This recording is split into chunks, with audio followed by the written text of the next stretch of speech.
नमस्कार मित्रों, स्वागत है आपका हमारे इस YouTube चैनल पर। आज हम जानेंगे कि रुक्मिणी का विवाह श्री कृष्ण के साथ कैसे हुआ। तो आइए श्री कृष्ण के साथ रुक्मिणी के प्रथम विवाह की कथा श्रवण करें। कुंदिनपुर के राजा भीष्मक की बेटी रुक्मिणी जी माता लक्ष्मी की अवतार थीं।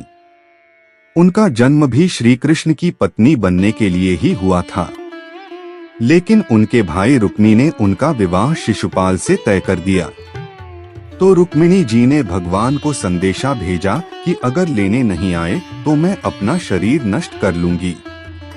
उधर शिशुपाल भी अपनी सेना के साथ विवाह के लिए प्रस्थान कर चुका था और इधर रुक्मिणी जी भी भगवान श्री कृष्ण की प्रतीक्षा में मां गौरी के पूजन के लिए राज्य के बाहर स्थित मंदिर पहुंच गई, जहां सुरक्षा का बड़ा भारी इंतजाम था। लेकिन उसे भेद कर श्री कृष्ण वहां पहुंच गए और फिर बड़ी प्रसन्नता के साथ रुक्मिणी जी ने माता के पूजन के बाद उनका आशीर्वाद हासिल करके प्रभु के गले में वरमाला डाल दी। और फिर भगवान श्री कृष्ण ने रुक्मिणी जी को रथ में बैठाकर स्वयं श्री कृष्ण रथ को चलाने लगे और घोड़े भी हवा से बात करने लगे। रुक्मिणी जी की सुरक्षा में लगी सेना में से एक सैनिक बोला, लगता है इस रथ की ध्वजा पर गरुड़ जी बैठे हैं, तभी तो ये गरुड़ की तरह उड़ रहा है। कितनी दिव्यता है इस रथ में, और रथ को चलाने वाला भी कितना सुंदर है, श्याम वर्ण की कांति है, मुस्कुराता कितना सुंदर है, हार कितना बढ़िया है, पीतांबर कितनी सुंदर, हम तो निहाल हो गए, हम धन्य हो गए, दर्शन दे गया, अपना बना गया। सैनिकों ने कहा, भैया बहुत आनंद आ गया दर्शन करके। एक सैनिक मुस्कुराकर बोला, वो सब तो ठीक है, लेकिन रुक्मिणी जी कहाँ है?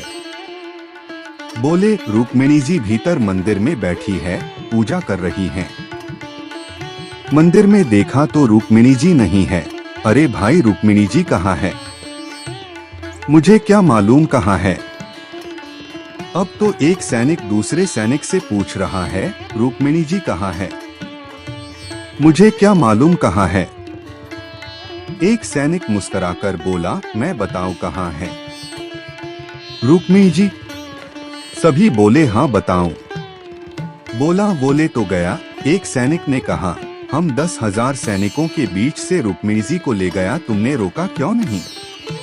एक बोला, मैं तो मुकुट देखने में लगा था, मुझे क्या मालूम कब ले गया।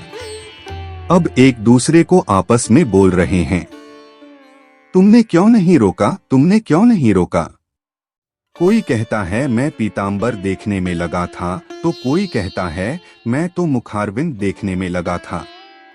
एक ने कहा, मुझे मालूम तो था ले जा रहा है। सबने कहा कि बताया क्यों नहीं।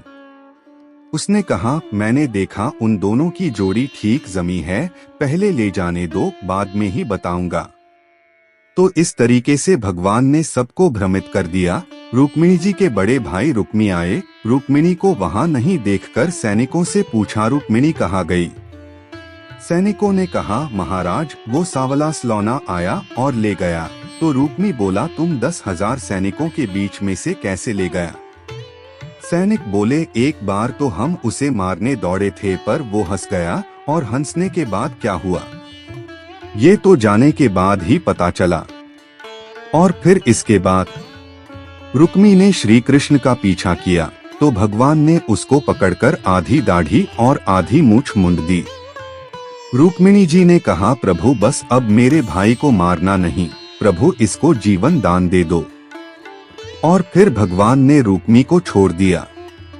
इसके बाद रुक्मिणी जी का विवाह श्री कृष्ण के साथ संपन्न हो गया। तो कैसा लगा हमारा आज का ये वीडियो? अगर हमारा वीडियो आपको पसंद आया हो तो आप इस वीडियो को अपने मित्र बांधवों को जरूर शेयर करें और हमारे इस YouTube चैनल को सब्सक्राइब करने के साथ साथ घंटी का बटन दबाना बिल्कुल भी न भूलें, ताकि ऐसे ही ज्ञानवर्धक जानकारियों के वीडियो के संदेश सबसे पहले आप तक पहुँचे।